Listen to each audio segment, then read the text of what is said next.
All right, let's dive into the 4-hour work week. Tim Ferriss, he really shakes things up, challenges all those assumptions we have about work and life, even retirement. He basically says, forget the grind, design your dream life, and now W, and oh yeah, probably do it all in less than 40 hours a week. Pretty intriguing, right? Yeah, it goes beyond just working less, though. Ferris really gets into this whole new rich concept. Mm. It isn't about being a millionaire, but being time rich. Having that freedom to choose where you live, how you work, what you do with your time. It's about recognizing time as, like, the ultimate currency. Okay, so maximizing time, I'm all for that. Right. But really, ditching the cubicle, jet setting around the world while still making a living, it sounds kind of far-fetched, no? That's where Ferris gets really interesting. Eh. He actually argues that those unrealistic goals are actually easier to achieve. Think about it. When everyone's going for those realistic goals, you get this crazy competition, right? But aim for something outrageous. Suddenly you're in a much smaller pool, maybe even a league of your own. Plus, when the reward is something truly epic, you're way more motivated to push through challenges. So instead of getting stuck in the daily grind, we should be aiming for those impossible dreams. I'm liking this. But how do we break free from that traditional work till you drop mentality? Ferris suggests we start by breaking down what he calls the deferred life plan. That idea that we work and sacrifice for decades, hoping to finally enjoy life in retirement. Yeah. But what if retirement isn't an option? Or what if we don't have the health or resources to enjoy it when it finally comes? Ferris is like, why not enjoy life and now bill you? I'm starting to see the appeal of this new rich thing, but where does money fit into all of this? Bills got to get paid, right? Absolutely, it's a key point. Ferris isn't saying money's not important, but he argues that when you have freedom and flexibility, your money is actually worth more, like 3 to 10 times more. It's not just the dollar amount, it's what that money can buy you. Time, experiences, options. It becomes a tool to design the life you actually want. All right, designing my dream life, I'm on board. But where do we even start? Ferris, he has this strategy called selective ignorance. In our world of constant information overload, he suggests going on a low-information diet. Basically, filtering out all the noise and focusing on the essential stuff that moves us toward our goals. A low information diet. This is going to be tough. I'm a total information junkie, but I get how constantly checking emails, news, social media can really suck up your time. Exactly. Ferris even recommends a 1-week media fast. No news, no TV, no mindless web surfing. Sounds extreme, but he argues that most of the information we consume doesn't actually affect what we do. It's just noise clogging up our mental bandwidth. Okay, I'm willing to try anything once. But how do we know what's truly essential and what we can safely ignore? That's where the 80-20 principle comes in, also known as the Pareto principle. It basically states that about 80% of effects come from just 20% of the causes. Ferris applies this to productivity. He says, identify the 20% of your activities that produce 80% of your desired results. Double down on those high-impact activities and ruthlessly eliminate the rest. So it's about cutting out those time-wasting tasks that don't really contribute to our goals and happiness. Sounds counterintuitive, but I can see how focusing on that crucial 20% could free up a lot of time and make you more productive. Exactly. Ferris shares this anecdote about applying the 80-20 principle to his own business. He found that 95% of his revenue was coming from just 5% of his customers. He was spending most of his time chasing the other 95% who were causing him stress and generating very little income. Wow, so what did he do? Fire those low-performing customers? Even more clever, he put them on what he calls passive mode. They order, great, but he wouldn't waste energy chasing them. Then he focused on attracting more of those high-value customers. Perfect example of how a simple shift in perspective can have huge results. That's amazing. It really shows how challenging our assumptions and using these unconventional principles can lead to more freedom and a better bottom line, too. Working smarter, not harder. And this is just the beginning. Ferris gets into tons of practical tactics for eliminating time wasters, streamlining communication, and automating income streams. Speaking of which, outsourcing was something that really caught my eye. It almost sounds too good to be true. Delegating tasks to skilled professionals overseas, freeing up your time and saving money. There's got to be some drawbacks or challenges, though, right? Definitely. Finding reliable virtual assistants, setting clear expectations, and overcoming potential language barriers and time zone differences can be tricky. But Ferris breaks down the process step by step, giving practical advice on how to overcome those hurdles. I'm really curious to learn more about how outsourcing actually works and how to find the right people. We'll definitely get into that later. But before we move on, I want to touch on another concept Ferris introduces, building automated income streams. Okay, income autopilot.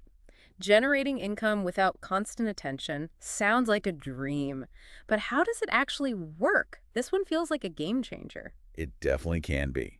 It starts with identifying a product or service that solves a specific problem for a specific target market. Ferris suggests focusing on niche markets, like that company that rents dwarfs for entertainment. Remember that one? Oh, yeah. Talk about niche. I never would have thought of that, but it makes perfect sense. By targeting a specific audience, you can really refine your message and become an expert in that area. Exactly. And Ferris emphasizes that the product or service should be something you can automate. He's all about businesses that can run online, require minimal customer interaction, and don't involve managing physical inventory. Got it. Online businesses with automated systems.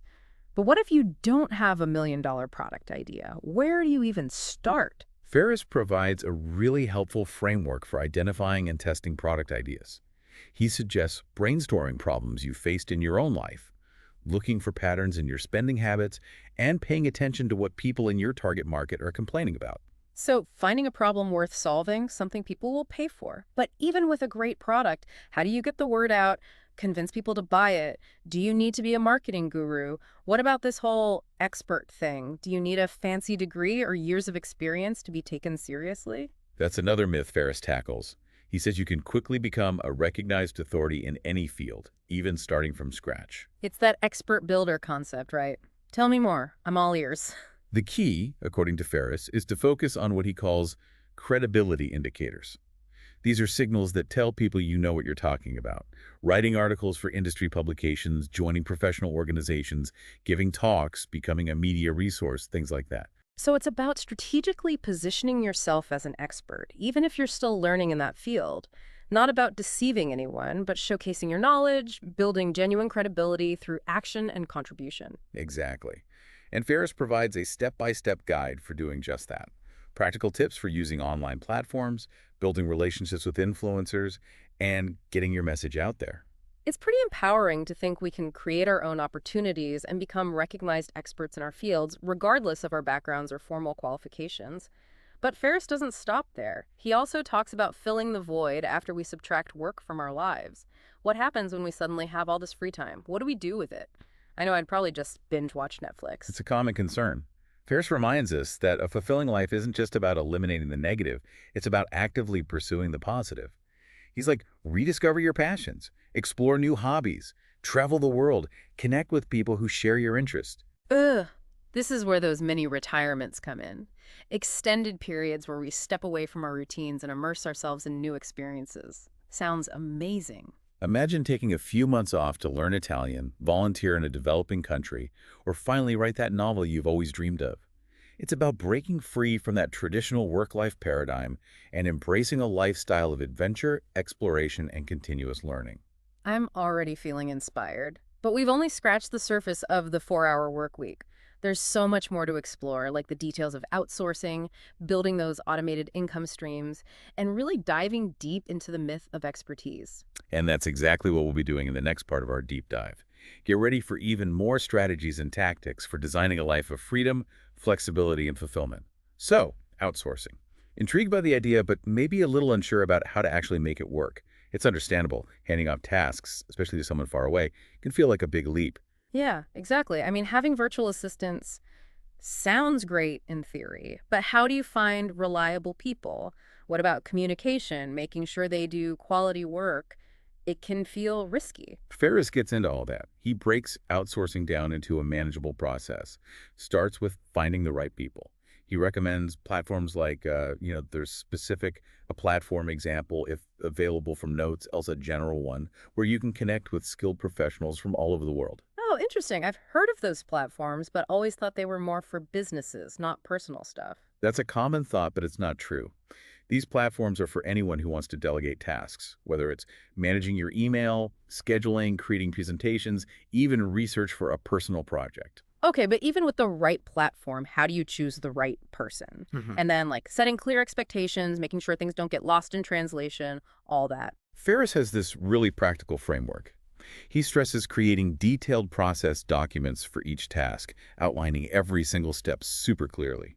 And he suggests using project management tools to track progress and communicate effectively, no matter the time zones. Makes sense. It's like setting up a system that runs smoothly even when you're not directly involved. But outsourcing does have a cost, right? Is it actually worth it financially? That's where it gets interesting. Outsourcing overseas is often way cheaper than hiring locally. You're basically tapping into this global talent pool at a fraction of the price. So not just freeing up time, but potentially saving money too. This outsourcing thing is becoming more and more appealing. Game changer for many people. But it's just one piece of the puzzle for designing a life of freedom and flexibility. Remember, income autopilot, generating income without constantly working. Oh, yeah. Like the holy grail of freedom. How realistic is that, though? More than you might think. Yeah. It all begins with finding a product or service that solves a problem for a specific audience. Ferris is big on those niche markets. Like that dwarf rental company. Crazy, but they found their niche and made it work. Precisely. Focusing on a specific audience lets you tailor your message, spend less on marketing, and become the go-to source for that niche. Find your tribe, the people who are passionate about the same things you are. Okay, find a problem, target an audience, and then what? How do you create that automated income stream? Ferris recommends focusing on businesses that can be run online, need minimal customer interaction, and don't involve managing physical stuff, inventory, and all that. He gives a great example, Douglas Price, who built a successful online business selling sound effect libraries. Sound effect libraries. Really? Never would have thought of that, but it makes sense. That's the beauty of niches. Douglas created a system where customers browse and buy his sound effects right on his website. Payments automatic, product delivered digitally. Brilliant example of a business making passive income without needing a lot of hands-on work. Wow, so you build the system once, and it just runs, making money even while you're off exploring the world or pursuing other things. You got it. But let's be real, not every idea is going to be a hit. How do you find a product or service people will actually BUI? Right, I have tons of ideas, but always second-guessing myself. How do you know if an idea is worth pursuing? Ferris gives this helpful framework for identifying and testing product ideas before investing tons of time or money. He suggests brainstorming problems you've had yourself, looking for patterns in what you spend money on. What are you always buying? What frustrates you as a consumer? So, tapping into our own experiences and noticing what people around us are complaining about? I like that. Turning everyday frustrations into potential business opportunities. Exactly. Another suggestion is to really listen to people in your target market. What are they struggling with? What solutions are they looking for? By understanding their needs and pain points, you can find those gaps in the market and create something valuable. All makes sense. But say you, DO, have a great product, a target market, even a way to automate it. How do you get people to actually buy it? Do you need to suddenly become a marketing expert? Common concern. And Ferris addresses that directly. Yeah. He challenges the whole idea of needing to be an expert. Right, the expert builder thing.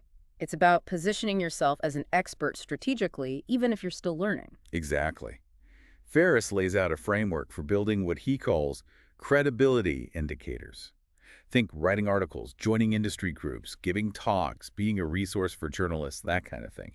These actions show potential customers that you know your stuff. It's about proactively building trust, showing your knowledge, even if you're still gaining experience. More empowering than waiting for someone to give you that expert stamp of approval. Exactly. It's about owning your expertise, showing your value through action. Ferris has practical tips on using online platforms, connecting with influencers, crafting a message that resonates. But Ferris doesn't just talk about work. He also talks about filling the void when we subtract work from our lives. It's great to create free time, but what do we actually do with it? Right. It's a good question. What happens when we suddenly have all this extra time? Ferris reminds us that a fulfilling life isn't just about removing the bad stuff. It's about actively pursuing the good. Rediscover those passions you put on hold. Try new hobbies, travel, connect with people who share your interests. Like giving ourselves permission to finally go after those dreams we've been putting off. Exactly. Remember those mini retirements. Imagine taking months off to learn Italian, volunteer in a developing country, or finally write that novel. Breaking free from that traditional work-life thing and embracing a lifestyle of adventure, exploration, and constantly learning. I'm starting to see what this new rich lifestyle could be. It's about having the freedom and flexibility to go after what truly matters to you, both personally and professionally. And it's more attainable than you might think. Ferris provides a roadmap, full of practical strategies and inspiring examples. But even with all these tools and techniques, there's one crucial element he emphasizes: experimenting and embracing the unknown. Okay, I'm all for trying new things, but embracing the unknown sounds a little scary. What does that actually mean? It's about challenging our assumptions, pushing our boundaries, and being okay with failing sometimes. Ferris says the fear of failure often stops us from going after our dreams and taking risks. But failure can be so discouraging. How do you learn to embrace it, not let it paralyze you? Ferris suggests an exercise called fear setting. You define your worst-case scenario, accept it, and then take action anyway, despite the fear. So acknowledge the fear, but don't let it control you. Powerful concept. But takes a lot of courage to face those fears head on. It does. But Ferris gives you a framework for overcoming that fear and moving forward confidently, even when things are uncertain. He has compelling examples, like the story of Jean-Marc, who lost everything in a business venture but found that his worst-case scenario wasn't as bad as he imagined. Jean-Marc ended up living on a sailboat for 2 years, which honestly sounds kind of awesome. He rediscovered simple joys, connected with nature, and came out of the experience stronger and more resilient. It reminds us that sometimes our biggest fears are unfounded. Even when things don't go as planned, we can adapt, learn, and create a fulfilling life no matter what. It's about reframing our perspective, focusing on what we can control, right? Right. Really resonates in today's world where so much feels uncertain and out of our hands. Absolutely. And Ferris provides a toolkit for managing stress, staying positive, and designing a life that is fulfilling and resilient. One thing I've been thinking about is how these principles apply to other parts of life, not just work. Could we use these ideas to improve our relationships, our health, our overall well-being? That's a great question. And I think the answer is a resounding yes.